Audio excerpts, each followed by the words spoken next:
Welcome back. This morning we want to focus on how's business, how Parliament is doing.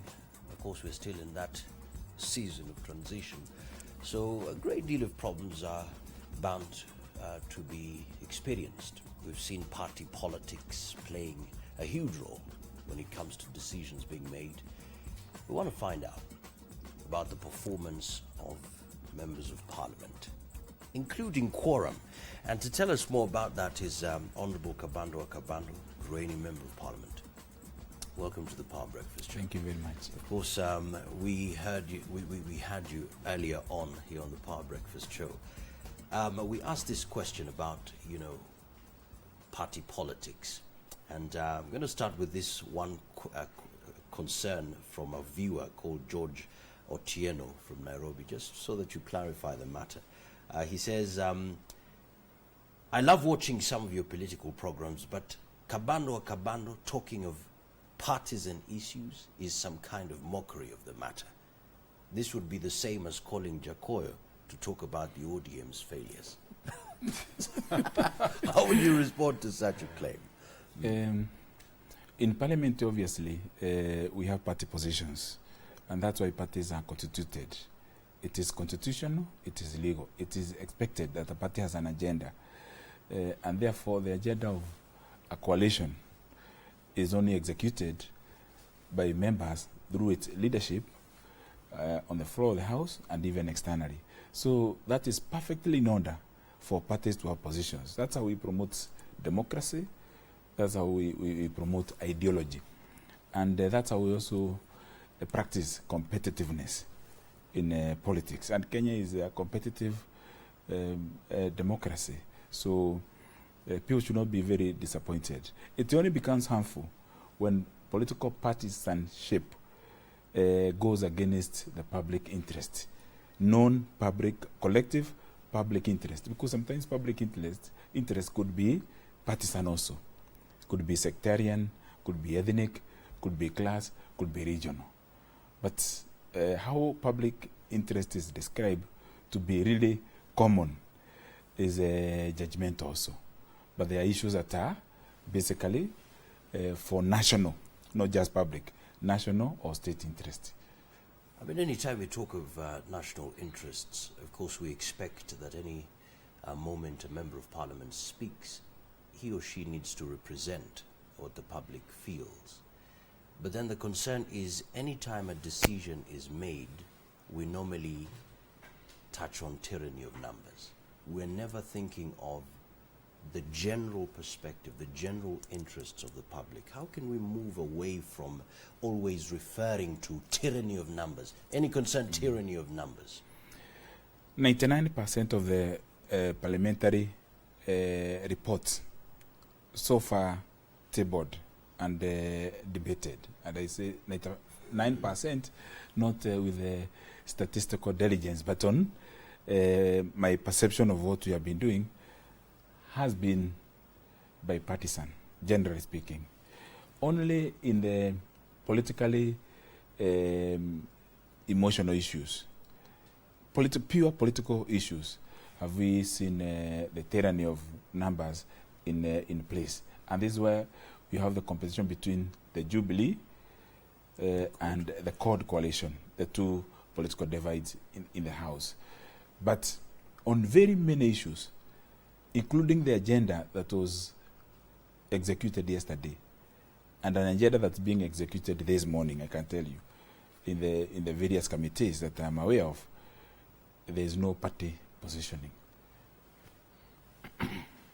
Would you say that looking at how the House has performed so far up to now, it has Kenyans should be proud of you guys? Thank you, Mr. David Makali. The last parliament, 10th parliament, was very demonized. People attacked. But if you go to serious professional audit of the 10th parliament, you'll see that in the history of Kenya, there has never been a parliament that passed milestones in law, issues that affected and continue to affect the welfare and the needs of the citizens of this country and friends of this country who invest or visit this country. That is universal benefit, including, of course, one will say not purely a parliamentary initiative, but very importantly impacted by parliamentary contribution, the passage of the Constitution in 2010, obviously initiated by various other forces, particularly the civil society. But everybody now agrees.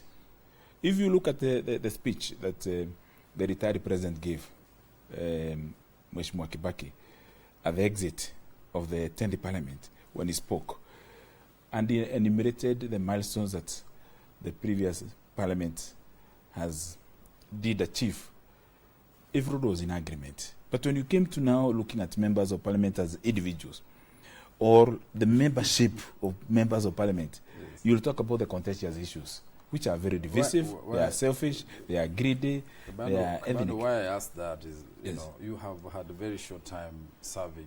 You know, you were very early in your term. Yes. But apparently, you have become very notorious. This House has become very notorious. It has carried on some of the traits of the last Parliament, the greedy traits, you know. That's why I said, do you feel in your past that you represent the public and the public holds you in high esteem at this House? Against the background of, you know, you are the only MPs. I mean, this is the Parliament that suffered the indignity of pigs or the, you know, being brought to the doorstep of the House. Very indignified.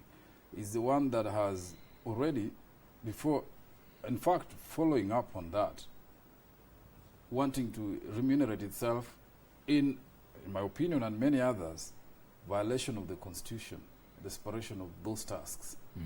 Now you're going further. You want to wrest more power for yourselves and remove yourselves from being state officers. You are on a continuous mission to destroy our constitutional protections. David, you know, if you bring shit to me, you bring that, or somebody brings, or I bring something that is poisonous to you. Yes. I am carrying poison. You are not poisonous. If somebody is carrying pigs, yes, to Brother Makazi, yes, he is not the one who is carrying that indignified animal. Yeah, it is the carrier, the person who carries the burden is the one who has the responsibility. If you insult me, you carry the guilt. I don't. I don't think I suffer any indignity, and I don't think there is any member who suffered any indignity just because you brought animals at the gate of Parliament. Well, it was perceived, but I can tell you, elections were done on 4th of March. We are now in October. How many months are those? It's been about 6 months. Six months. Within 2 months, individuals say that Parliament is very useless. You know, this is not something strange. It has happened. It has happened every time after elections. You describe the public, and by public I mean mostly the civil society. I have worked in the civil society for very many years before going to Parliament, and I can tell you, civil society does not essentially or necessarily represent the electorate. You know, that is very strange coming from you. Yes, it isn't, because I've experience of both. Activist. I have experience of but activism. Civil society is normally very, I mean, the public is normally very passive. It is civil society that has caused, even the change that we have now did not come from the citizens on their own. It came through the channel of civil society. Well, one must agree. So to what extent can you dispute that it one must agree that the leadership of this country has changed through a salad of efforts, including professional agencies like the media, where people like David McCarthy played the highest price, including choosing to go to jail instead of apologizing to the tyrannical Parsi regime. We have had a very active civil society, I agree, but we have also had the clergy, yes, the Okulus, the Joyas, the Mogis, the Alexanders, the Bishop Gitari. You know, they have been at the forefront. Then we have had the political class also. Yes. If Kennedy Matiba Masida Moriru, Jaramogi Oginga Odinga did not come together the way they did in 1990. Yes. No amount of civil society demonstrations would have changed the dictatorship. But the civil society always carries the popular view. Not necessarily. Generally speaking. Generally speaking. Not necessarily. In fact, okay. In what I cannot, not necessarily. in all, whenever I think through it, I cannot see at any point that the opinion or the views of the civil society were completely contrary to popular opinion. But can we also agree that the civil society of the past, of the Bidan Bowas and David Makalis, of 10 years past, and the civil society of today is a little different? The civil society of the original Human Rights Commission and ICJ, Legal Resources Foundation, and FIDA, and RPP, yes. and RPP. The members of RPP in 1992 were almost, you say, they were missionaries. They were missionaries. For good, for ideals. Each one of them, they could give in. But now there's a little bit of commercialization and a little bit of deceit. I don't want to take but that, I don't want to condemn wholly. Yes, I would be hesitant to label. Because in every epoch, in every phase of society, there is a problem. There's always a problem, and there are always people who are going to stand up to call us to order. Agreed. Yes. But now, anyway, coming back to the question of the indignity. Whether this parliament should be given any credit. Because really, I mean, I'm not very generous. I cannot give you guys much credit because actually I cannot hold anything up that I can credit this parliament with since you guys started. What's the role Nothing significant. Can we say members of parliament? In terms of serious legislation, look, you have been engaged in tussles between the National Assembly and Senate. That is what is big in our mind until it went to court. You are involved in this salary and packages battle, which is still looming large in our mind. Now you've engaged another one, dissociating yourselves from state officers. Those are the issues. Loom in our minds. I want to look for anything outside those three that can stand out, that is constructive and useful to the nation. I can't see it. That says something. Tell me something, Makali. It is simple. If there's any Kenyan who will say, and then an enlightened Kenyan who will say, that he or she doesn't know what Parliament has done in the last 7 months. Yet, in the live broadcast, in the live committee proceedings, both the watchdog and departmental and select committees, and the audits that Parliament has been doing, people just look at the negativities. You know what? It is very easy to amplify the negativities. So that is the problem. But now, that's why, let me give you example. Let me say I want you to identify 3-4 key achievements of the House for the last 6 months. Apart from general legislation, motions which are private or do you know what? The National Assembly and the Senate, and let me say for the National Assembly, the numerous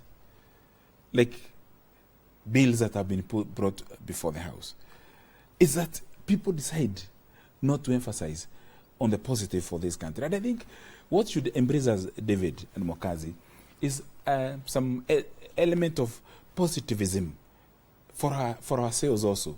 Now, members of parliament have 3 roles. They have representation.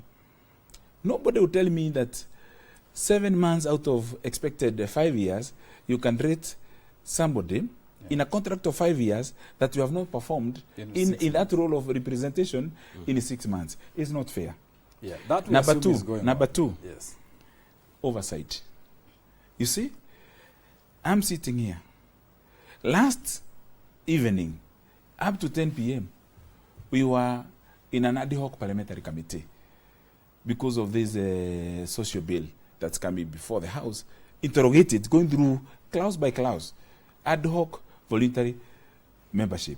Just before, 2 hours before, we were in the joint committee, which once I leave here, I'm heading to the joint lands and delegated legislation committee, which is now interrogating the lads cabinet secretary because of the contentious appointments that are happening and some decisions that committee. Immediately after that, and today is not parliamentary day, immediately I leave the joint lands and delegated legislation committee.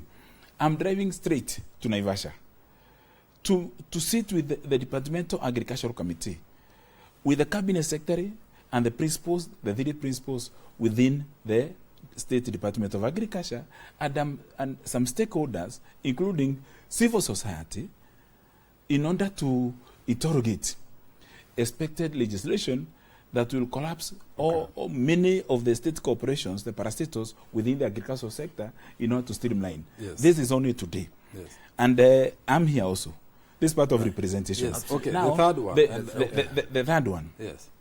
If you have been following every Tuesday afternoon, every Wednesday morning and afternoon and Thursday, live legislation, you'll see not just the numerous legislation that have happened before the House, but very many crucial questions have been asked through the chairs of the departmental committees, so that they obtain information for public interest from the State Department, for the information to be brought back to the House.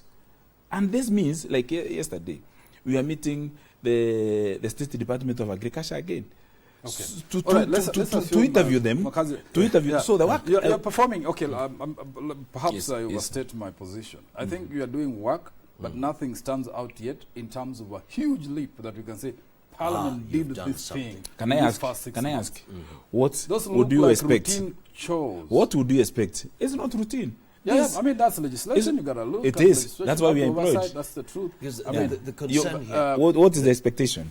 What would you expect to have been done that has not been done? In fact, ask me one. Nothing has been done. And there was no big expectation. So the truth is that we expect things to be done by Parliament that are graphic in our life. But the graphic ones... Which graphic? Graphic ones have been like the ones I mentioned. The three ones that stand out. You know, these tassels, which are not part of your work. It is because they are consequences of the your work. Kenyan psyche, and this is where we tell people to shift. The Kenyan psyche sometimes is very negative, a negative attitude. Right. And that is what is also eating a lot of our young people.